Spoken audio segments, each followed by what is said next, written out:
Feel free to ask any questions while you're waiting. We got about 8 minutes before class starts. I've just signed in early because I haven't been around. I want to make sure I give you all as much time as possible.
So no questions, I take it?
Not many people coming in yet.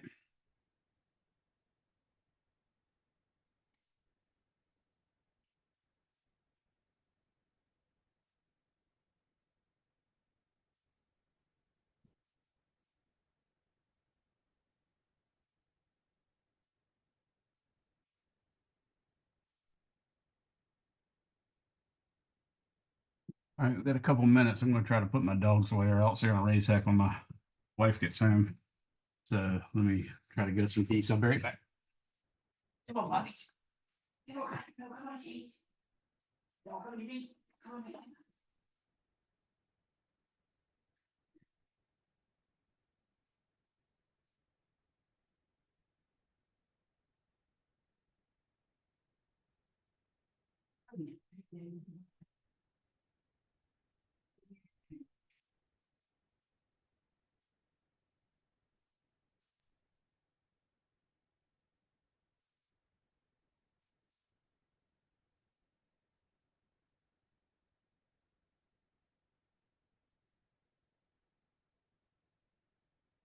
Mama be here soon, I promise.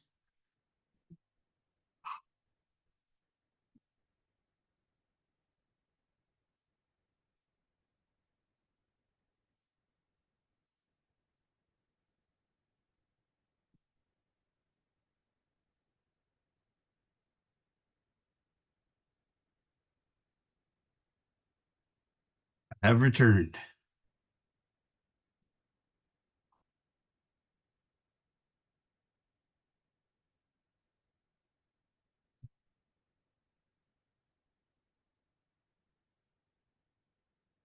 Hey, Danielle.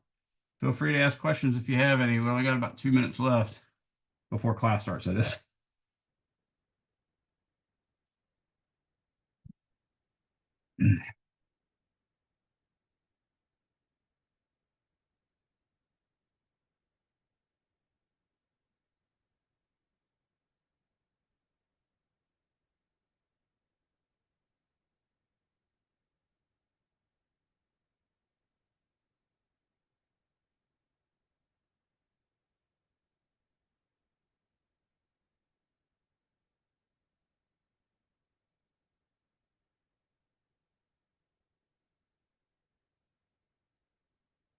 It's a real long time.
All right, it's time for class to begin. So I guess I'm going to start. I'd hoped more people would be here by now, but they may or may not have gotten my emails and text messages or whatever. So hopefully everybody will at least see this video.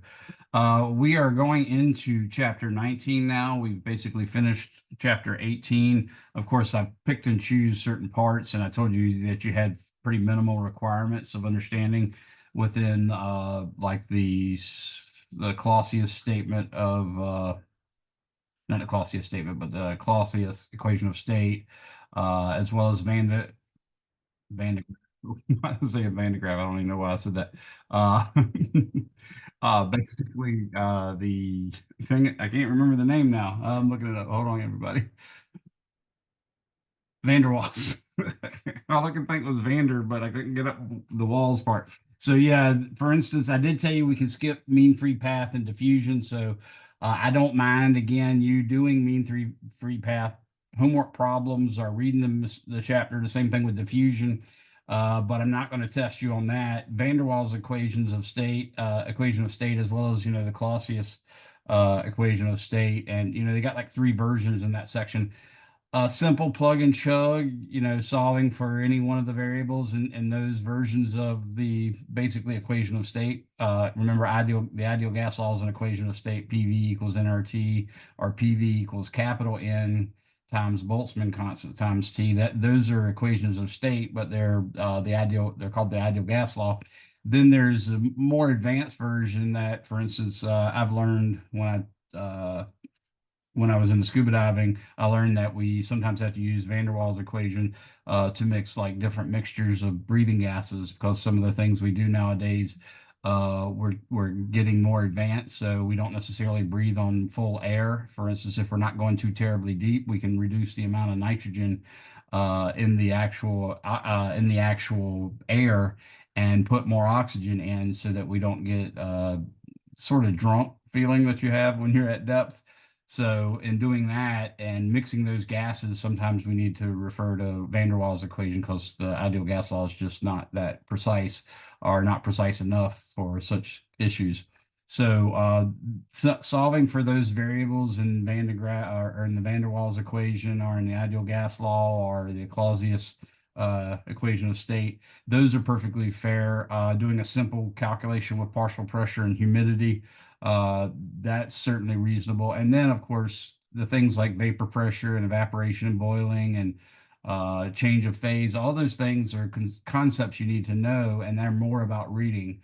Really, the majority of the math related stuff in this chapter was using the distribution of molecular speeds given by the Maxwell distribution, as well as using the results we got from the kinetic theory derivation of the average kinetic energy 1/2 mv squared bar is equal to 3/2 kT. And again, that's just the translational motions of the molecules or atoms that make up the gas. So those sections of chapter 18 are, of course, fair game. But like I said, I will not be testing you. The homework is fair. I will not be testing you on mean free path or diffusion or really much of the more advanced stuff you could do with van der Waals equation or uh, the partial pressure and humidity calculations. You should be able to do a simple calculation of relative humidity. That's about the extent of it.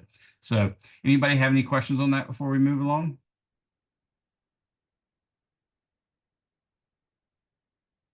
All right, well, let's go ahead and get started on this chapter 19.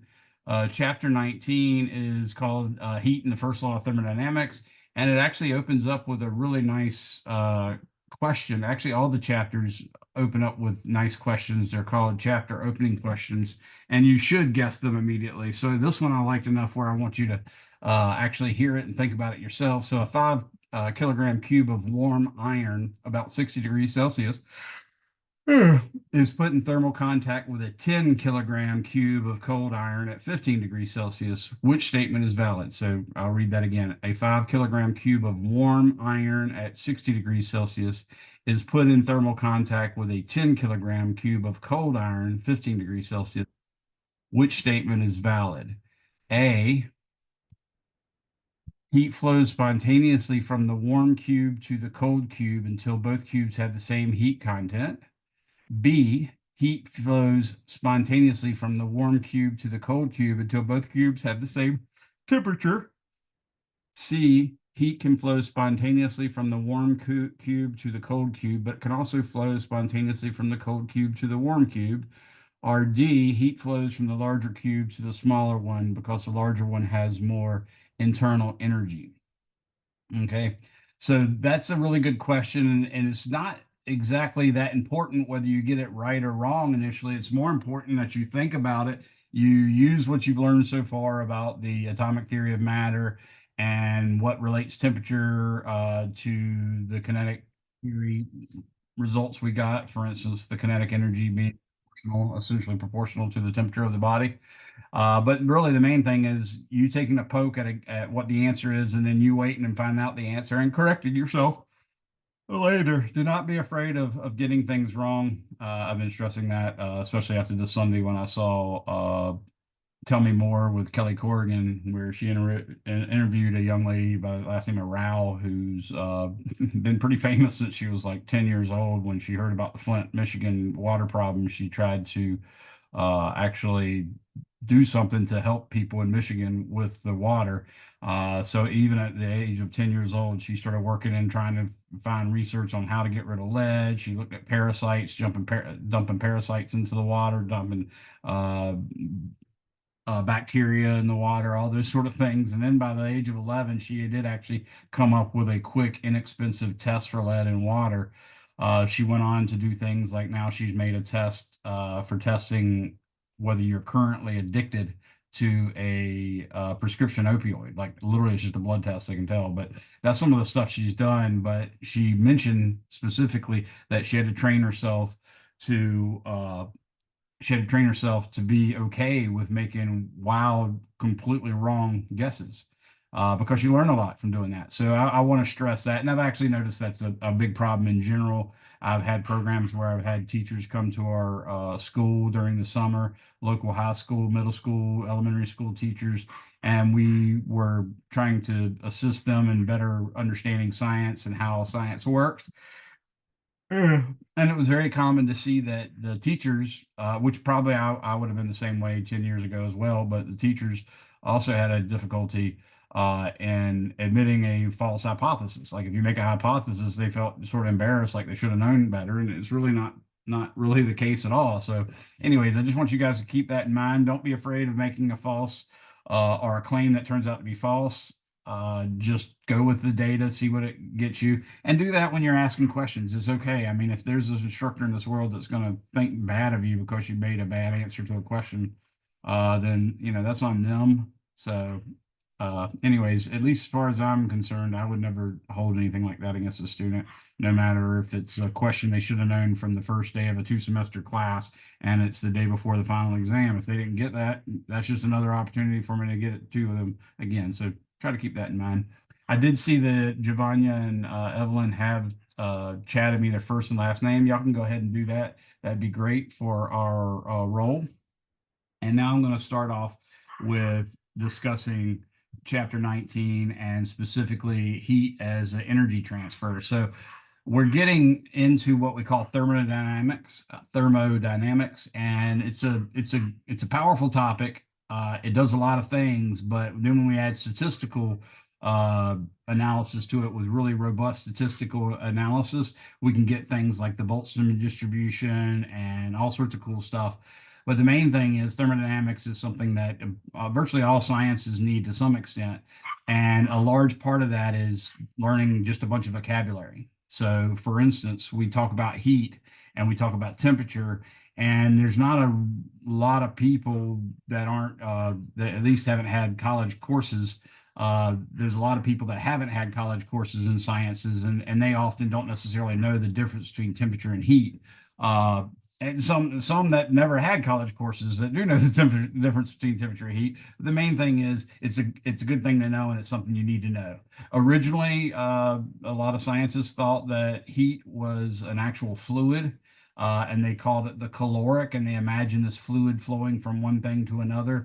Over time, we figured out that that wasn't the case. If you want to learn some neat stuff about that and about the past and actually read some of the stuff that enticed Michael Faraday and trained Michael Faraday to become the great physicist, and well, it wasn't even really called physics at the time necessarily. It was just on the cusp of becoming physics, but one of the great scientists of all time, especially one of the great experimental scientists. He read a book called Conversations on Chemistry that was written roughly, I want to say it was the late 1700s to early 1800s, but it was written by a woman who was married to a physician, and of course, a physician being fairly well trained. And they were sort of socialites, and they would go around and watch various people do demonstrations on science. And then this woman was writing a book, Conversations on Chemistry, to fellow homemakers, fellow wives, fellow women that mostly just stayed home, trying to teach them of the advantages of science, what we're learning, and how they can help them in everyday life. And they're surprisingly really good. So definitely please check that out. It's free. You can find it on Project Gutenberg. That's where I found it, and I think I've read about 3/4 of it. But it's a really good book, and you can, at least I was easily able to tell where things that went awry, like we've made some certain discoveries that contradict some of the things that are said in that book. But anyways, just a good book to read. So let's get on to talking about heat and thermodynamics. So the first thing I want to tell you is heat is basically energy in the form of sort of transformation or energy traveling. That's a good way of thinking about it. So what you can think of as heat is a ability to do work in some sense, and it's only present when it's going from one object to another. So, I mean, in some sense, we have energy contained in anything. For instance, if I pick up this piece of plastic that holds my phone, I know it's made out of plastic, and the plastic's, of course, made out of atoms or molecules, in fact, macromolecules. And those molecules are actually vibrating constantly in time. So, you know, there's energy inside of it in some sense. But if I put this in contact with something that's lower temperature, for instance, then some of that energy will be lost to the thing I put it in contact with. And the mechanism by which that energy is lost is called heat. So what we'll learn is one version of the first law of thermodynamics is heat on its own accord, i.e. spontaneously, will flow from a hot object to a cold object when placed in thermal contact. So heat will spontaneously flow from a cold body into a hot body, or excuse me, from a hot body into a cold body. I can't believe I said that backwards.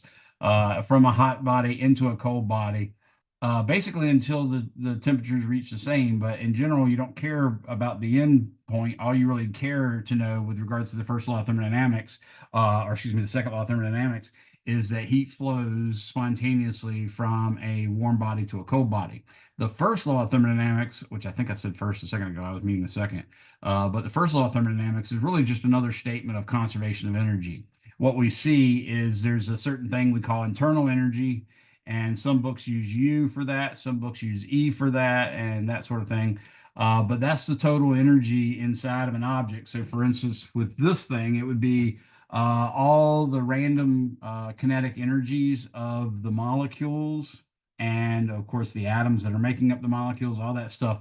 All of those things have translational kinetic energy that's due to the whole molecule moving left and right, or the whole atom moving left and right. In and out is a second dimension, and up and down is a third dimension. And then we have kinetic energy associated with the individual atoms or molecules rotating about one axis or rotating about another axis. It turns out, like if you had a dumbbell situation, which is like N2 or H2 or O2, where basically you have two atoms bonded together and they sort of look like a dumbbell in the fact that you got a big ball and a big ball, and sort of just a little bond holding them together. So that one allows a rotation about this axis, but it also allows a rotation about this axis. And thirdly, it can rotate about this axis, which is parallel to the bond. That one's almost essentially zero and has zero effect, and we don't really take it into account, but still there is a potential to have energy there. So that's just the kinetic energy that you have, and only those first three, the translational kinetic energy in the left, right, which we might call X, in, out, which we might call Y, and up, down directions, those are the ones that are related to the temperature of the body. All the other mechanisms by which it can have kinetic energy do not affect the temperature. Okay. Now, that's some of the energy you have, but you also have potential energy because atoms are a certain distance from other atoms, and therefore there's a Coulomb potential. There's energy within the nucleus, there's energy within chemical bonds, there's energy within the ability of, let's say, one nucleus interacting with well, let's say one atom interacting with another atom. In principle, you could ultimately interact with the nucleuses as well, and then there'd be energy that you could tap in that area. And in fact, it turns out to be a lot more energy. That's the difference between bombs pre-World War II and post-World War II, is the fact that the energy of the nucleus is way bigger than chemical energy, which is what we use for instance, in gasoline for vehicles or diesel fuel for vehicles, or even, you know, the more modern versions of cars that can run on just water. That again is a chemical bond. But if we could actually tap the nucleus, we get, you know, a huge increase, and that's where the nuclear weapons came in. So all of those are different types of energies that could be inside of a substance and are inside of an object. And whenever any of those energies are taken away and then transferred to another object because it's specifically in contact and thermal contact with that other object, then if the energy is being taken away from that object, then that object must be the hotter of the two. Okay. So the first law of thermodynamics, like I said, is just a statement of conservation of energy. It says that that internal energy, basically in the most rudimentary form that we're getting ready to study, that change in internal energy is equal to the heat added minus the work done by the system. In your chemistry class, you probably had a different sign convention. So when I took my chemistry, for instance, I seem to recall that we had internal energy was equal to heat added plus work added to the system. We do heat added minus work done by the system. Okay, so you got to keep that in mind. But in order for us to make any sense about energy and potential energy or specifically heat, we actually have to talk about the units that are used in measuring that. And the first units that were used, at least in the physics realm, were really the calorie. Remember, I told you they thought that the heat was a liquid, a fluid of some sort that flowed from one object to another, and they called it the caloric. And therefore, we came up with the calorie. And the calorie was defined to be the amount of heat necessary to raise the temperature of 1 gram of water by 1 degree Celsius.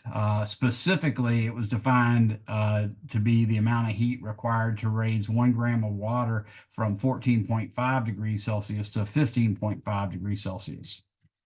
Then we came up with a kilocalorie, which is basically sort of the same thing, but it's 1 kilocalorie is the heat needed to raise the temperature of 1 kilogram of water 1 degree Celsius, which again should be between 14.5 and 15.5. Now, that kilocalorie is usually called lowercase k, capital C.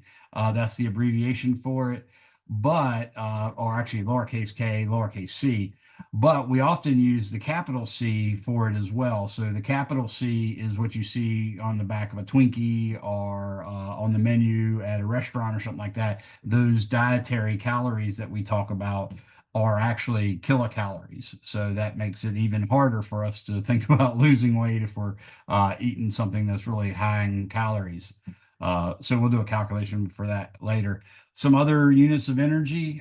We actually had an energy that you guys are already familiar with regarding potential energy and kinetic energy. Does anybody remember what units we usually used in the previous semester of this course?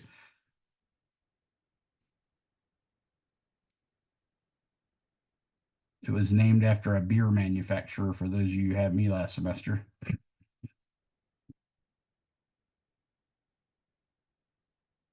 Starts with a J.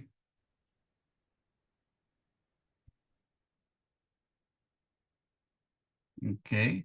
I've only seen three people chat your first and last name, by the way, so you might all want to go ahead and do that. Let me remind you again. So the energy I was talking about was the joule. Okay, but they thought in this time period when we're talking, 1700s and stuff like that, in that time period they pictured potential energy like mgh that we studied and kinetic energy like 1/2 mv squared.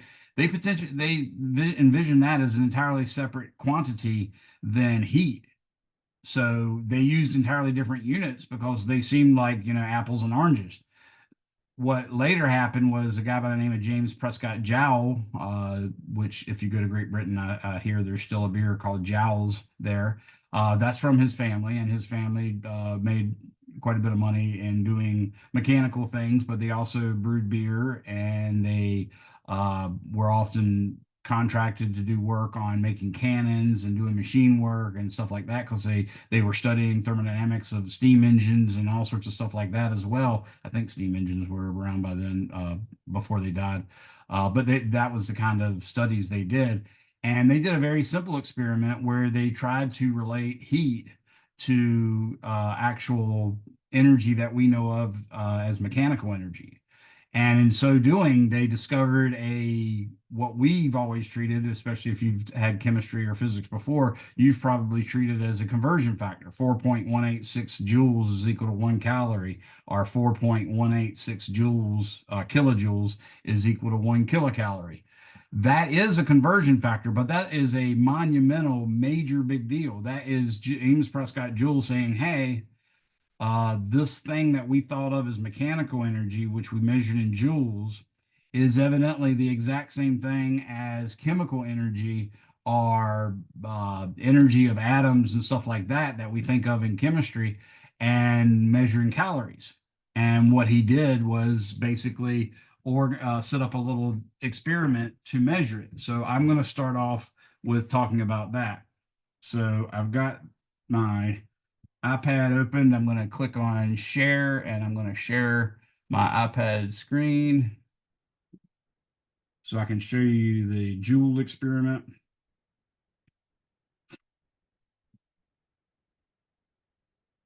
So this should come up any minute now. So the experiment James Prescott Joule did was basically, you could imagine a beaker of water, say,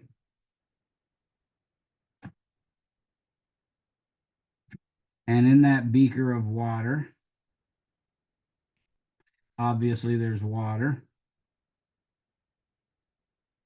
Okay. And also in that beaker of water is a thermometer.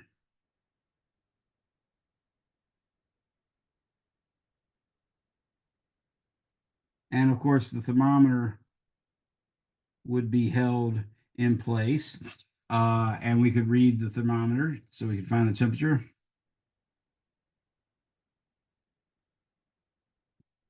And then in addition to that, there was a little propeller. And that propeller was on a shaft that was free to spin. And on that shaft was, of course, a spool of string. And that string ran over to a pulley. And that pulley had hanging from it the string and a mass M. And of course, the potential energy of that mass M was M times G. Well, I should say it this way. I'll say that height is just plain H. And therefore, the potential energy U was equal to M times G times H. And what he did was he would allow this mass to fall. And by falling, it would turn this propeller, and the propeller would actually make the molecules of the water increase in velocity. So they basically would make all the molecules go a little bit faster. And after a little bit of time, what you did was basically add a large fraction, or you made a large fraction of the molecules all move with a new speed because of this propeller. But over time, those collisions would regulate all that out until you had basically a different average random kinetic energy. And that different average random kinetic energy turned out to be a different temperature, because the average random kinetic energy is directly related by K equals 1/2 mv squared bar, but that's equal to 3/2 kT in terms of a liquid, maybe. But the main thing is, for a liquid, you'd actually have a slightly different, I mean, we did that for a gas, obviously, so it's not really the same. But the main thing is, that the temperature is still related to the average random kinetic energy. And what you do is you say, well, there takes a certain amount of heat, Q, which is given by M times C times delta T, where M is the mass of the water. And that heat is what's required to raise the temperature. So when the block was actually allowed to drop, it ultimately resulted in the temperature of the entire water sample increasing, so that you could set the heat required to raise the temperature via delta T. We could set that equal to mgh, which, notice this is entirely different mass. This is the mass of the little block hanging. And from that, we were able to find that 4.186 joules is equal to 1 calorie. Okay, which also means 4.186 kilojoules is equal to 1 kilocalorie, which we also call just 1 calorie with uppercase. Okay. Now those are not the only two energies. Of course, if you work in various construction industries and various other fields within the United States, you'll know that there's another type of energy called the BTU. And what we know is 1 BTU is the heat required to raise, it's actually the heat required to raise 1 pound of water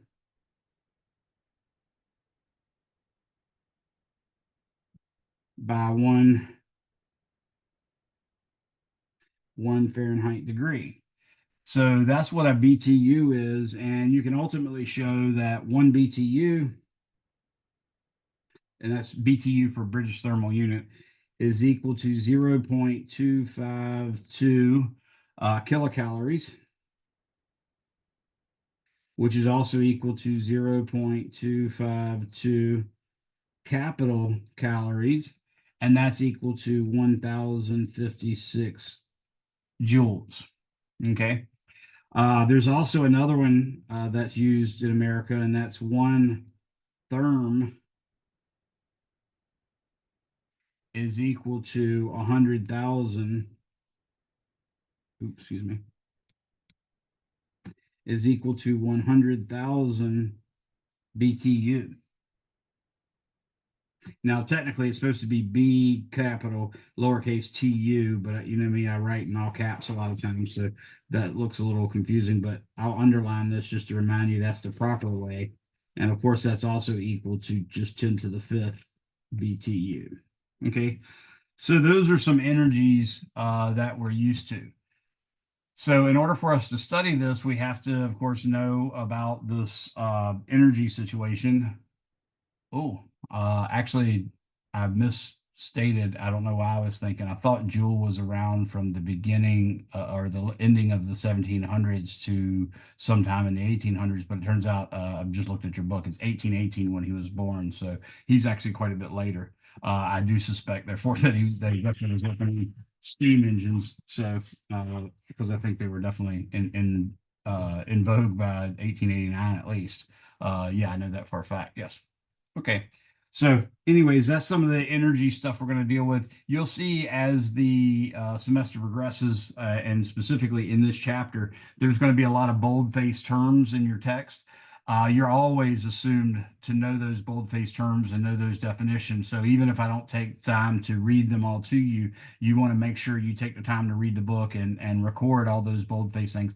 So anything you see italicized or anything you see underlined or anything you see in bold print in your textbook, you better go ahead, unless it's actually in a section that I told you we're omitting, then you better take the time to learn it. And to be honest with you, the stuff that I omit, you should probably learn too, because you never know where you're going to end up. I can't tell you how many people I have known over the years that thought they were going to be A, B, or C and ended up being D, E, or F.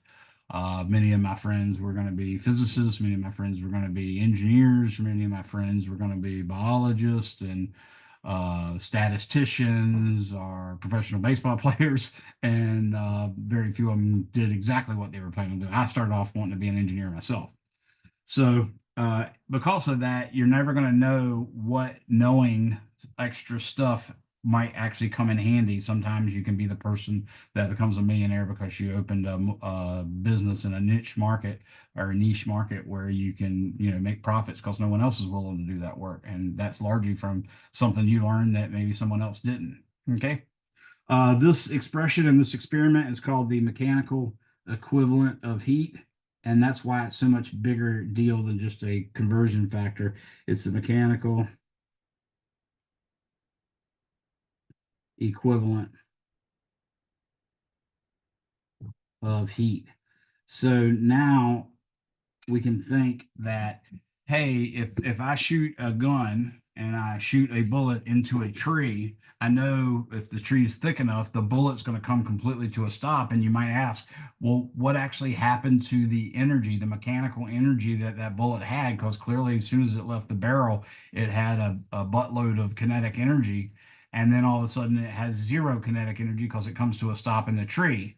Well, you can now say, since it came to a stop in the tree, it's clearly not a mechanical energy thing because the tree was big enough where it not only did it not move, but it's still not moving. But we can now see part of what happened was the bullet would have wedged parts of the tree apart. That takes some energy.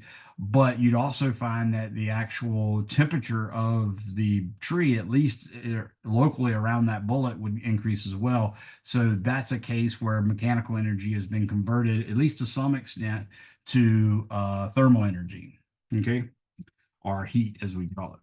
All right. So there's heat is the transfer of the thermal energy, and the thermal energy is just the energy associated with temperature. All right. Any questions on that?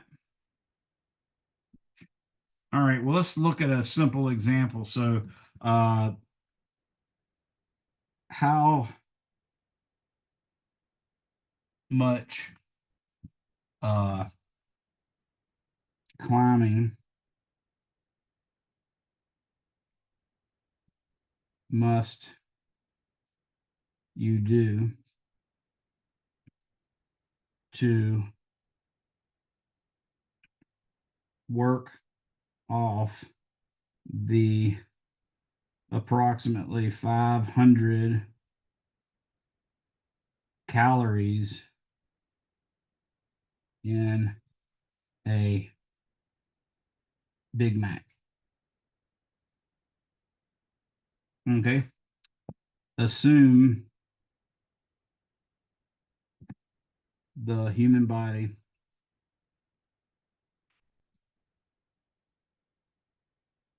is only about 20% efficient.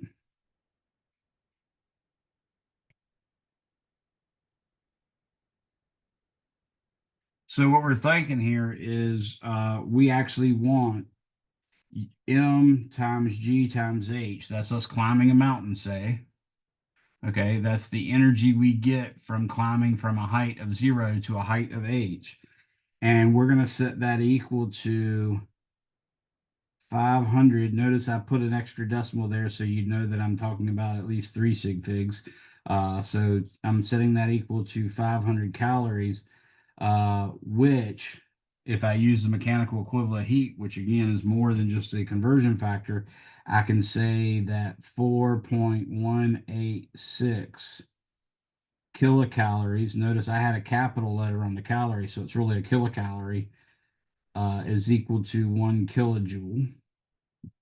So if I take the 500 and divide it by 4.186,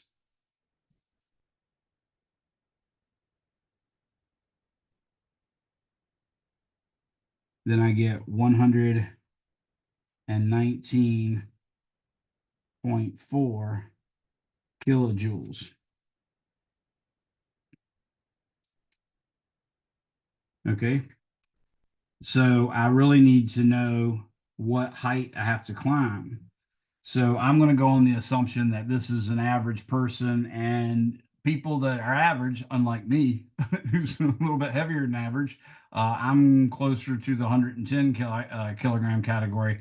Normal size, even though I'm fairly short, but I'm only like 5'10". I used to be 5'11". I think I might even be closer to 5'9" now. Who knows?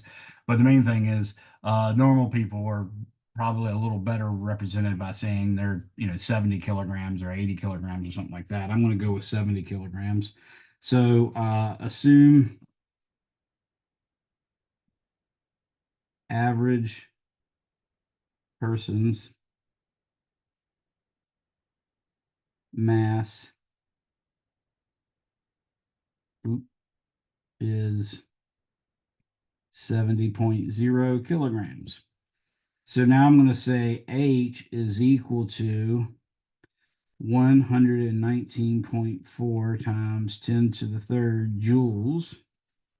And we did use 4 sig figs. I guess I don't have to actually underline that, because technically all the sig figs I used at that point uh, were actually valid. So I've got that. Now I have to just solve for H, which means I'm going to divide by mg. Whoa, Nelly. My pencil just turned into a eraser for no reason. So now I'm going to take 70.0 kilograms and multiply that by 9.80 meters per second every second. And when I do that, I'll say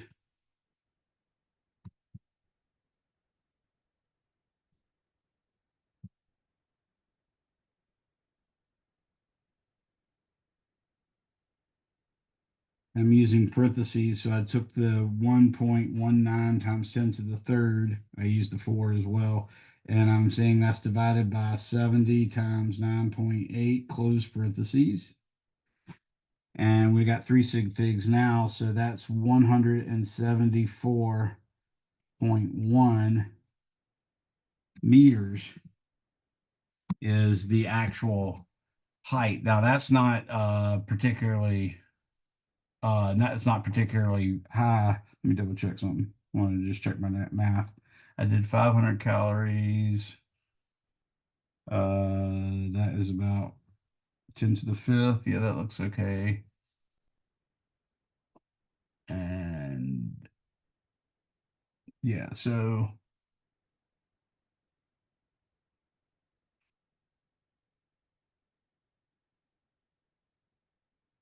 I did do that. I did do that.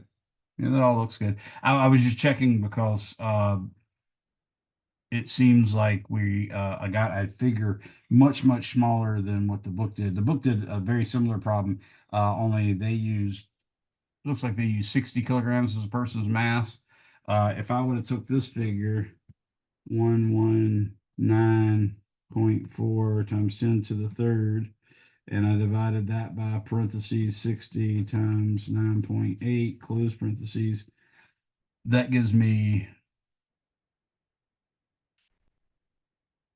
oh, wait a second, that's why.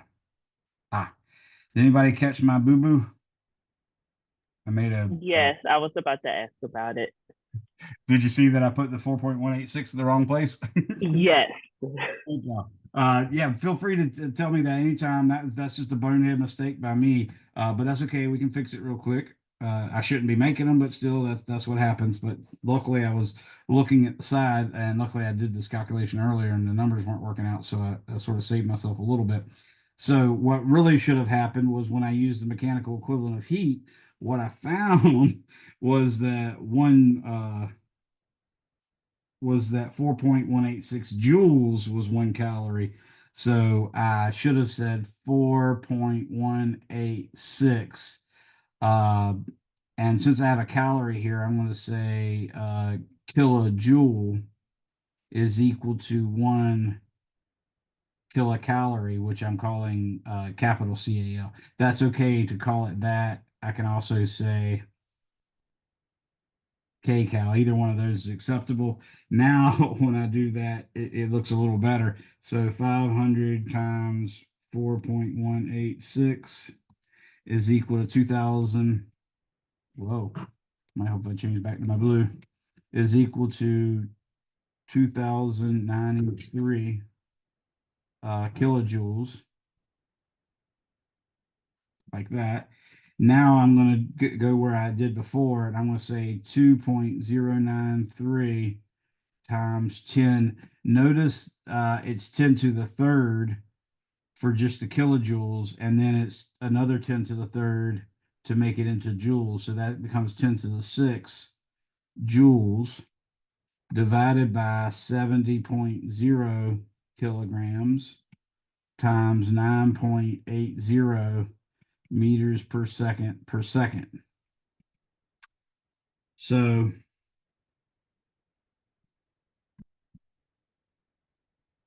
now if I take that and divide it by parentheses 70 times 9.8, reduce it down to 3 sig figs. So now I'm looking at 3.051. That gives me 1 extra sig fig times 10 to the third meters.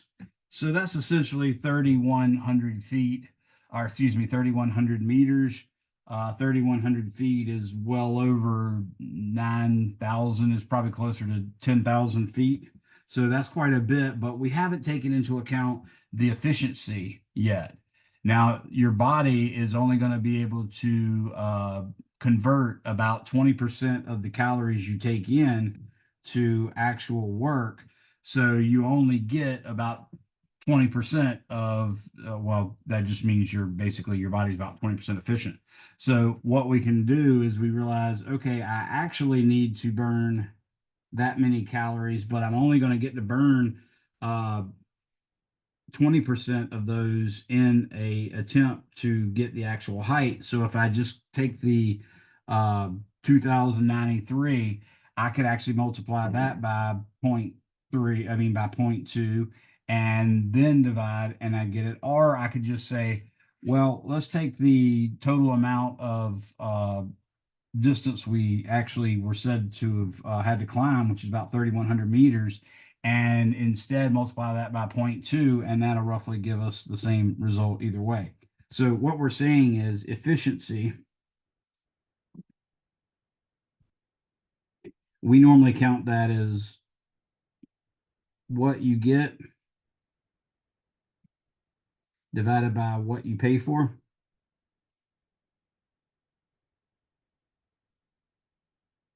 That's just a classic way of talking about efficiency. And in our case, it's 20%. So you normally put the 20 over 100, or you set it equal to 0.20 like that. That's certainly fine.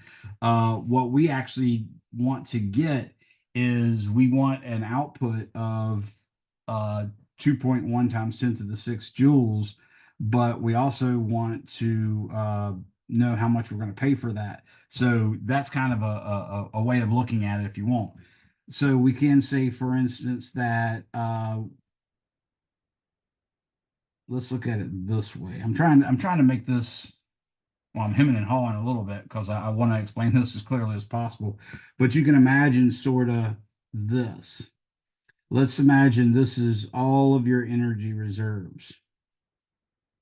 And I would say that this looks roughly like 20% of all your energy. So this is energy available, basically.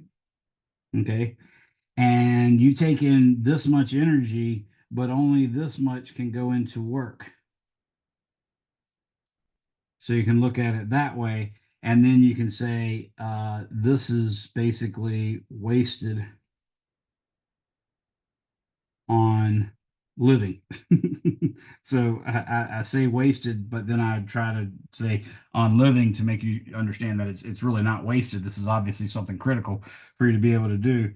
So if you look at that and you say only the 20% of the energy is going to actually go into climbing the mountain, then what you're wanting to do is say, okay, I'm going to have to produce 0.8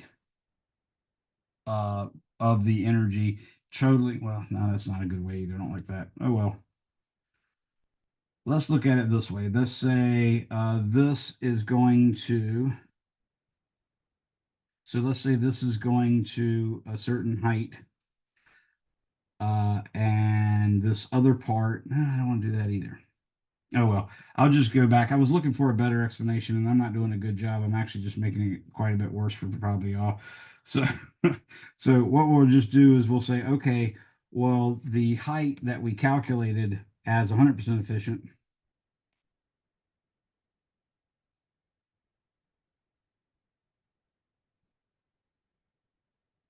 the height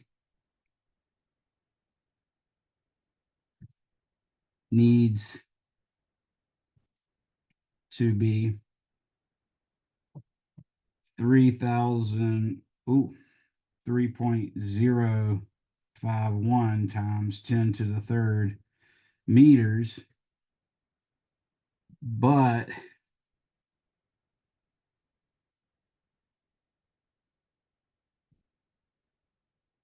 that will take way more. Okay, but we will take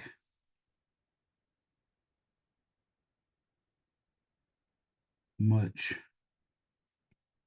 more energy to climb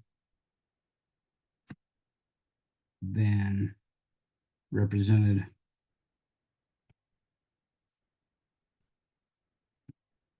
by that height. So if we said we needed, for instance, X gives us 3.051 times 10 to the third meters,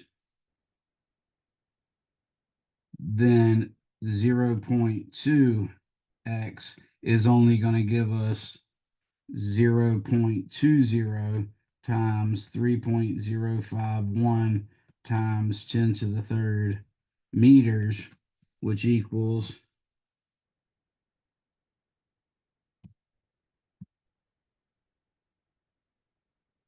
about 600. Wait a second, is that 10 to the 1? Right? Yeah, that's true. Okay, so that's about 610.2 meters, which is a lot better. And this was underlined there.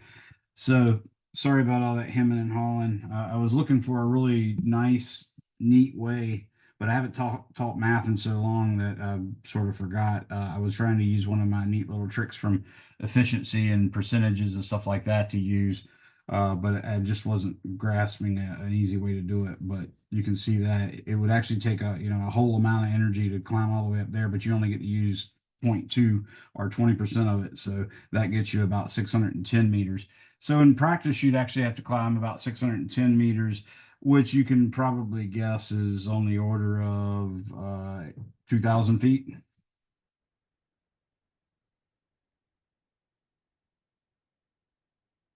which is still quite a bit. I mean, it's 2,000 feet is, 2/10 of a mile. So that's not chump change, but it's still a lot better than 3,000 that we've found before. Any questions on that? Sorry about taking so long. Any questions? Maybe I lost everybody. Anyway, sorry about that, everyone. Let's see what's going on now. So I gotta work on some way of figuring out a better way of explaining that because that was really terrible. But anyways, the next thing I want to talk about is now that we have this idea of heat as an equivalent of mechanical energy, we can talk more generally about internal energy and things of that sort. So now I'm going to bring you up to internal energy. And your book says the sum of all total of all the energy of all the molecules in an object is called its internal energy, sometimes called thermal energy. It's used to mean the same thing. We introduce the concept of internal energy now, since it will help clarify ideas about heat. So now I've actually highlighted some areas in the textbook. So when you open your textbook, your e-text, you should see some blue things underlined. Uh, Basically, when I highlight them, I have the choice of choosing to share them or not. And I usually share them because they're pretty critical sentences. Like right here, it says temperature in kelvins is a measure of the average kinetic energy of individual molecules. Internal energy refers to the total energy of all the molecules within the object. And heat, finally, refers to a transfer of energy from one object to another because of the difference in temperature. So not only is heat a transfer of energy from one object to another, but they're going further and saying specifically because of a difference in temperature. Okay. It says caution, distinguish heat from internal energy and from temperature, and caution, direction of heat flow depends on temperature, not on the amount of internal energy. Okay. So that's a big thing. I haven't actually ever had any students, as far as I could tell, confusing those two, saying that they don't reach equilibrium and heat stops flowing until the internal energy is equal. It seems to me that every student I've ever had has always thought it was until the temperature equals, but evidently there's been a problem with it because every book makes a point to say this. So I just wanted to make sure I did, in case any of you are having those feelings. So we think of internal energy as the sum of all the energy that something has. Our book is going to use internal energy as E, internal energy, also called thermal energy. And what Giancolli's using for his symbol is E subscript internal. Okay. Now we can think, if we're talking about just an ideal gas, we can talk about in moles of an ideal gas, and we can talk about the total internal energy. When we do that, then we can say E internal is actually equal to N, where N is the number of atoms slash molecules. So we're still using that capital N to mean that. So keep that in mind. But that's just N times 1/2 mv squared bar, which is obviously the kinetic energy. So in terms of an ideal gas, if you remember those assumptions we did in chapter 18, we basically assumed that the only energy transferred was during collisions and that there wasn't any real energy, potential energy due to atom being close to an atom or a molecule being close to a molecule, which we know we actually have because of the Coulomb potential and that kind of thing. But in the ideal gas scenario, we're assuming that that doesn't exist. Okay. So really our sum of internal energy, our total internal energy is just the sum of our kinetic energies. And we already found that the kinetic energy is 3/2 kT.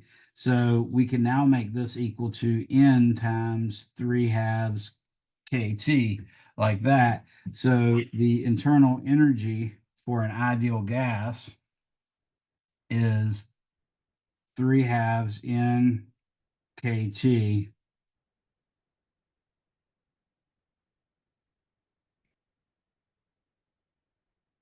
And this is an important equation that we'll make use of.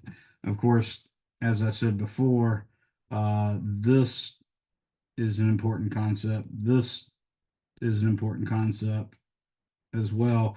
And these conversion factors, by the way, they're given to you in the front cover of your textbook and the back cover of your textbook, which you've probably seen now in the helpful documents and links. I've shown that to you. So that's what you have access to on the actual test. Okay.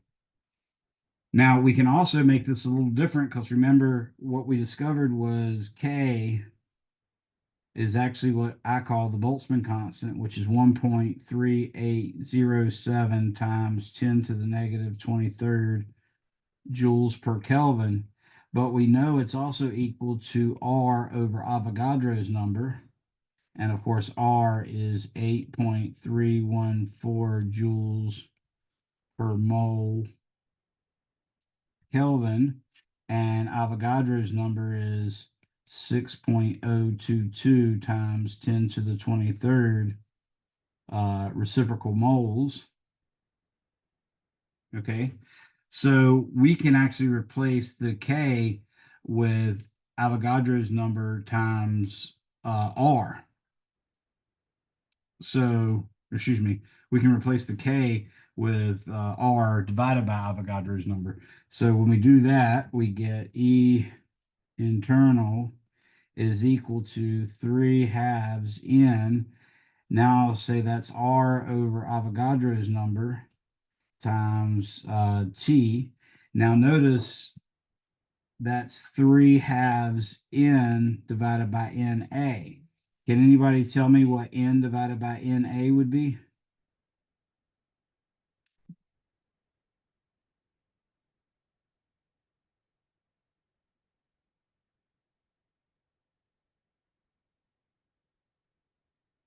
Anyone? Remember, N's the total number of atoms or molecules, and Na is Avogadro's number. So, well, let me turn up the chat. And when I share screen, the chat disappears. So I'm going to try to find the chat. It's not letting me. Nope, that's not it. Ooh, that's not good either. Okay, there's the chat. Okay, I got the chat. And no, let's see. Anybody? All right. So nobody shared that. So yeah, N divided by Na is just basically taking the number of atoms and dividing it by the number of atoms or molecules, of course, in a mole. So you're actually just getting the number of moles, and that's the key point that we were making there. So this number is just lowercase n, which equals number of moles. So we've got another expression, E internal equals 3/2 N times R times T for an ideal gas.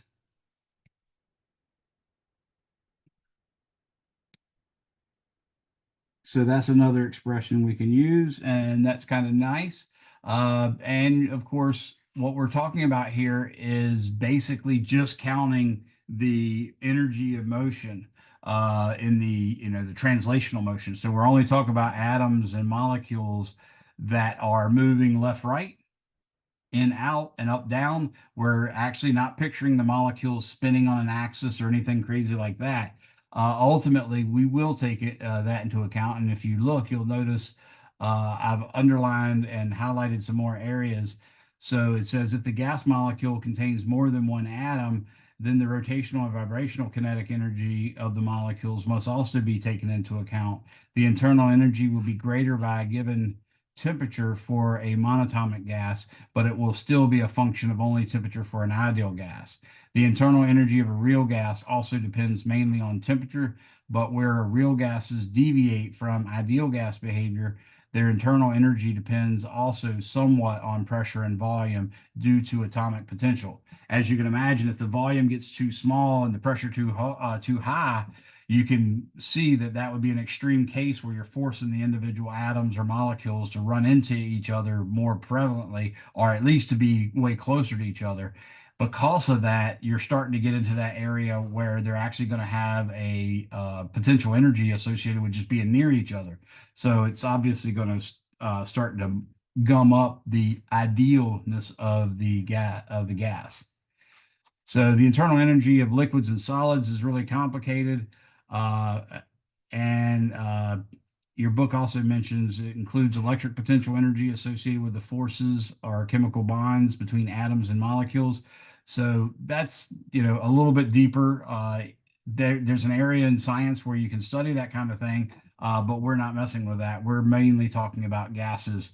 And we occasionally mention in the change of state how the various parameters change.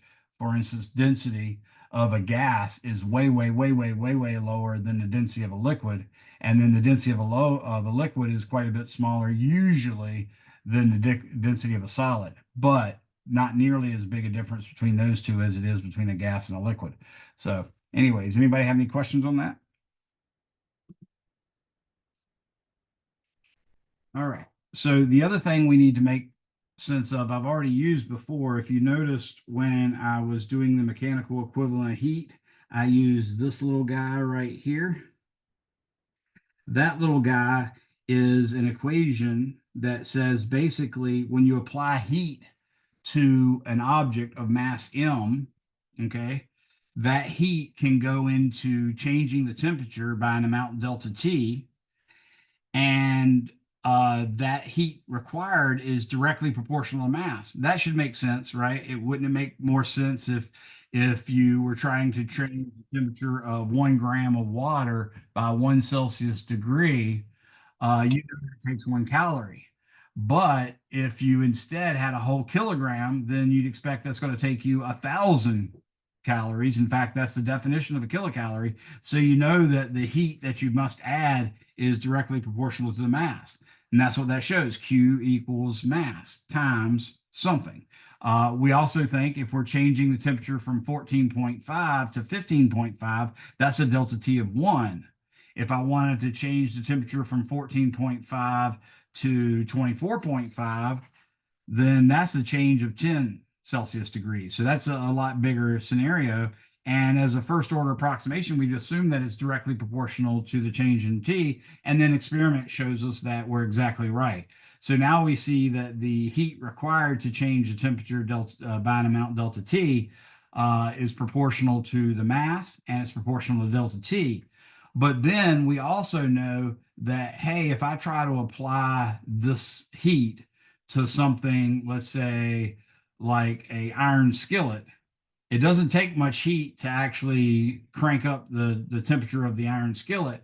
But if you try to crank up the temperature of a piece of cardboard or a piece of styrofoam or something like that, it takes a lot more heat. So we want to put a factor in there that tells us something about the material we're using. And that factor is this little quantity right here, which is called the specific heat. Okay. So there's a quantity called specific heat that we're going to use as well. And what we're saying is that Q is equal to M times C. That should be technically a lowercase c, so I'm going to rewrite it. M times C times delta T, where M is the mass of the object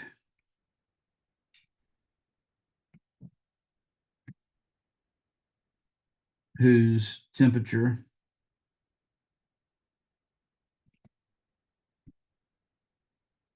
we wish to change. Delta T is T final minus T initial, and C is the specific heat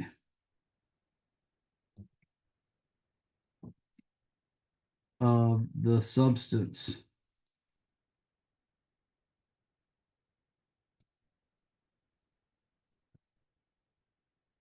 making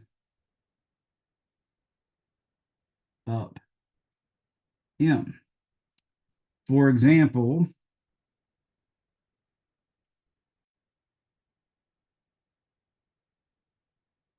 specific heat of water is equal to 1.00 calories per gram Celsius degree.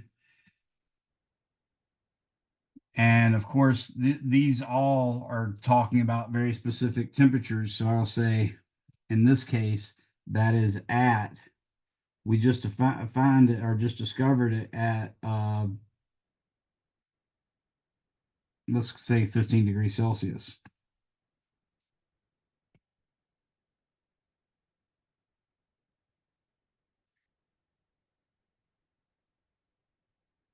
So I'm saying because of the definition I just shared. Now, your book has a table of specific heats.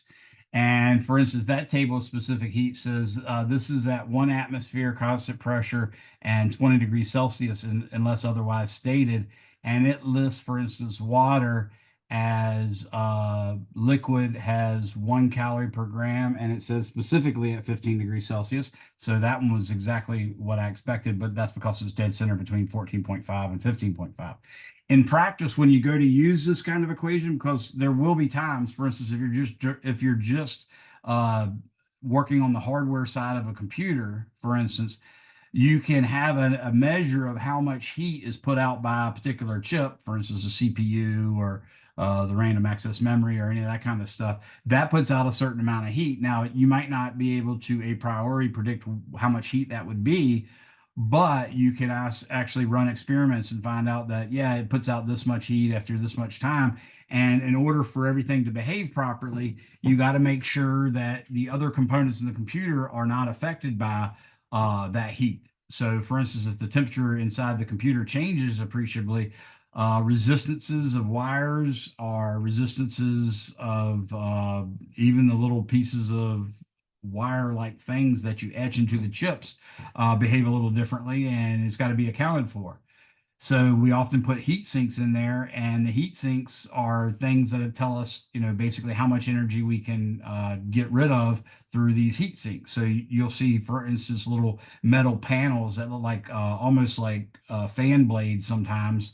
They'll have little fingers sticking off different way, but basically they're just trying to make as much surface area as possible. And you connect that to a chip, and then all the heat that the chip is putting off, instead of just staying in the chip and maybe going down into the board, that heat will flow out through that aluminum, and then the fan blowing over that aluminum will carry some of that heat away through conduction and to some extent maybe some convection. So when you go to design these types of things, you have to be very precise. And if you are doing that, if you're trying to make these calculations, then you need to make sure you're using the appropriate specific heat. So for instance, if you find the average temperature inside of a computer is, let's say, on the order of 22 degrees Celsius, which is obviously a little hotter than normal room temperature, then you'd want to look up a specific heat. For instance, for aluminum heat sink, you'd want to look up the specific heat for aluminum at a temperature closer to 22 degrees Celsius than 15 degrees Celsius. And in fact, you might find that though this looks linear, Q equals MC delta T, it actually could change quite a bit over a large range. So in real life, when you're actually doing engineering calculations for this type of thing, you might have to break up Q equals MC delta T into multiple terms. It could be M times C1 delta T1, where you're just taking delta T from, let's say, 14 degrees Celsius to, or let's say 13 degrees Celsius to 18 degrees Celsius. Obviously, somewhere in the middle of there is roughly 15. So that would be, if we could find a 15-degree measure of specific heat, then we would use that for that range. And then from 18 degree up to say 24, maybe we want to use the one for 20 degrees Celsius. And then from 24 to, let's say, 30, maybe we want to use the 28 degrees Celsius if we had that. So you actually might have to do that over and over and over again for large temperature changes. But just keep that in mind. These tables give you very specific values at very specific temperatures. In our problems that we're going to solve, we're almost always just going to assume this one's okay. Okay. So that's why it's in that's part of the reason that's in the book, is so you can use it to solve problems. That's basically why it's there. So they usually don't make you go beyond that. But what you'll notice is it does have 1 calorie per gram per Celsius degree. And specifically, this is for liquid water. But we also have specific heat for water in the solid state.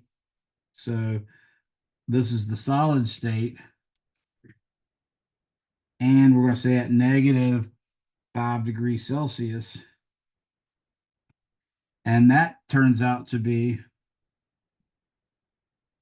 according to this, 0.50 calories per gram Celsius degree.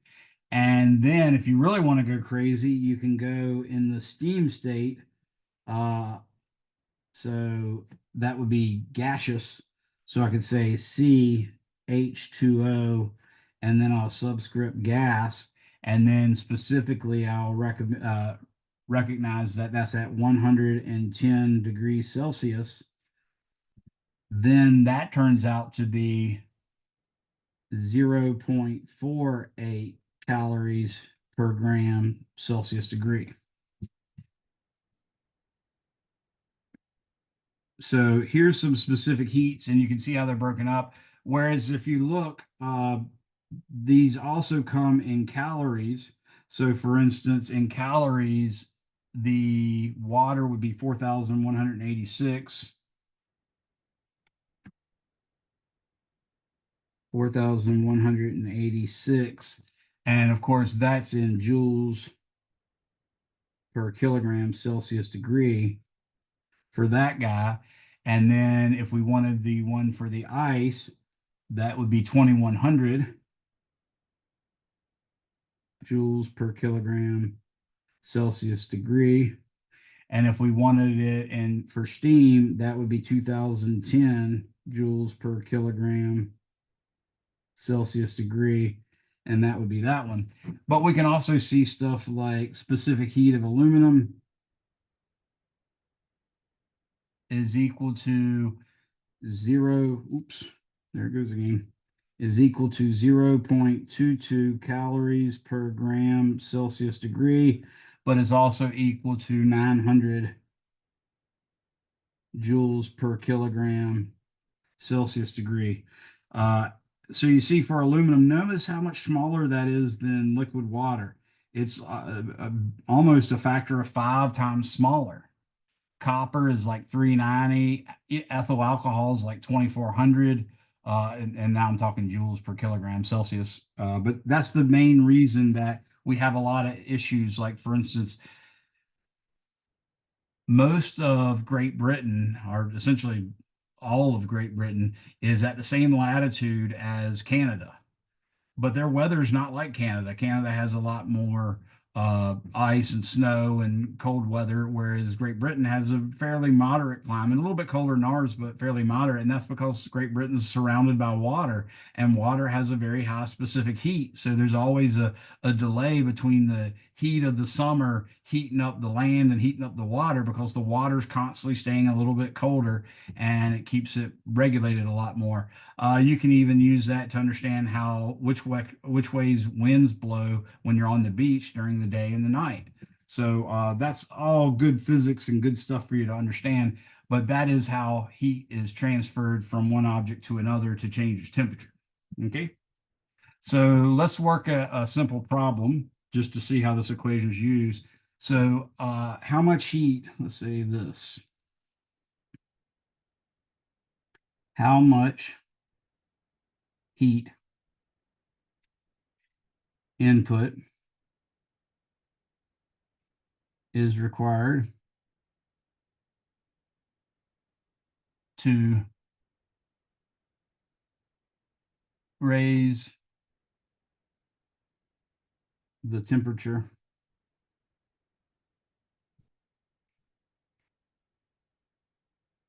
of an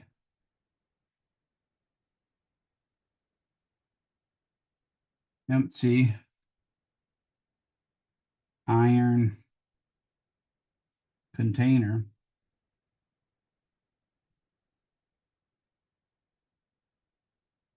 from, let's say 10.0 degrees Celsius to 80.0 degrees Celsius.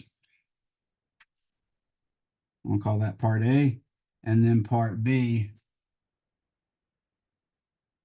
what if it is filled with 30.0 kilograms of liquid water? Okay. So the first part's pretty straightforward, but basically what we're using is Q is equal to MC delta T, and we're going to make use of that table. So I'm going to say part A, Q is equal to, I think I didn't give the mass of the, oh, stupid me. The iron container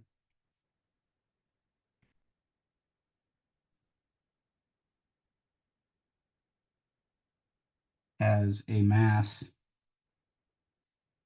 of 30.0 kilograms. Okay, so we're going to say Q is equal to MC delta T. So the M is 30.0 kilograms.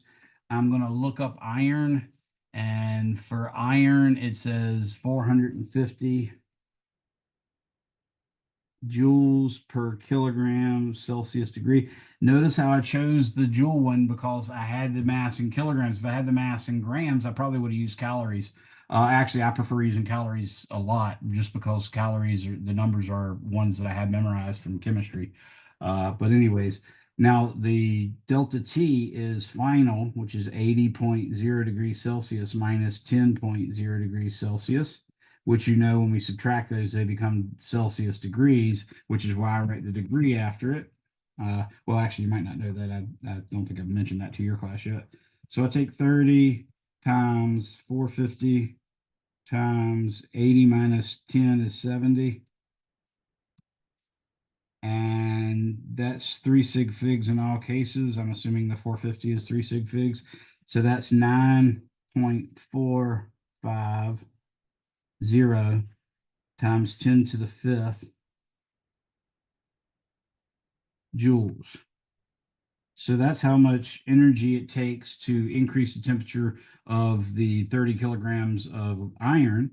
Now let's try it with the 30 kilograms of water inside of it. Now notice water is going to have the same temperature change, and we're just going to add to this quantity. So we know the metal already takes this much. So for part B, Q is equal to 30.0 kilograms. Now we're going to use the specific heat of water. And I'm going on the assumption that these temperatures these specific heats are good enough for the temperatures I'm encountering. This is one of those cases where I would have preferred, since I'm going over a large temperature, I would have preferred to have a large number of specific heats at various temperatures.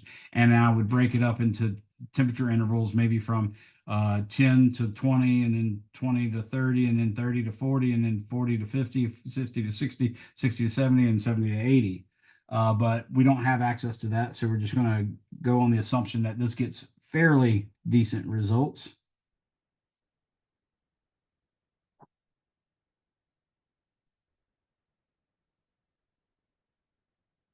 Okay, when I do this, I'm going to get 30 times 4186 times 70. Again, we get 3 sig figs. This time it's 8.791 times 10 to the 6th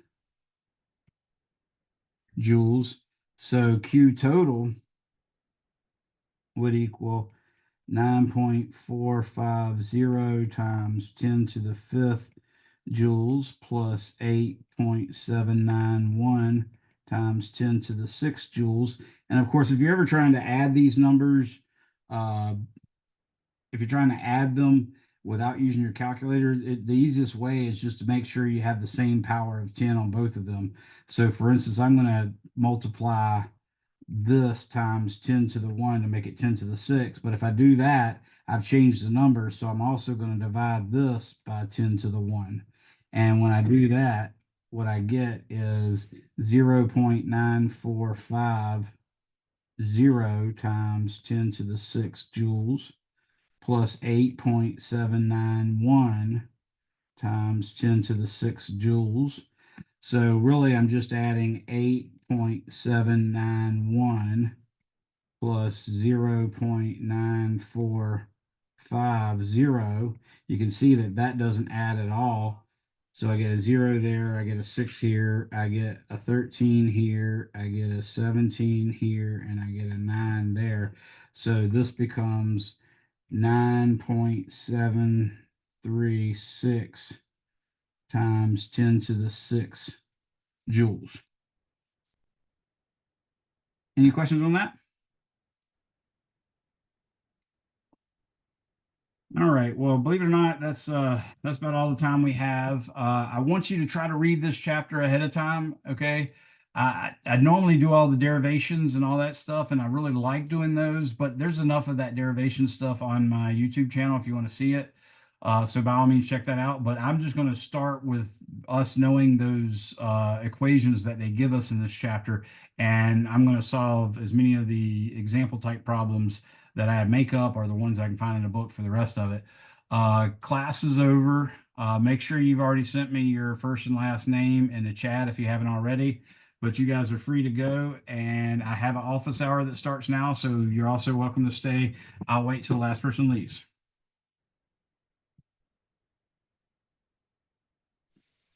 Have a good night. You too. Thank you, Giovanna.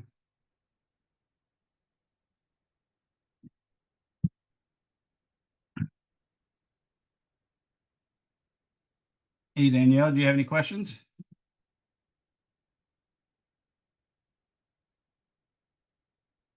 All right. Looks like you might not be here. I'm not seeing any typing coming in. I guess we're all good. All right. Well, have a good day, everyone. Bye-bye. Yep. Still nobody showing up for office hours.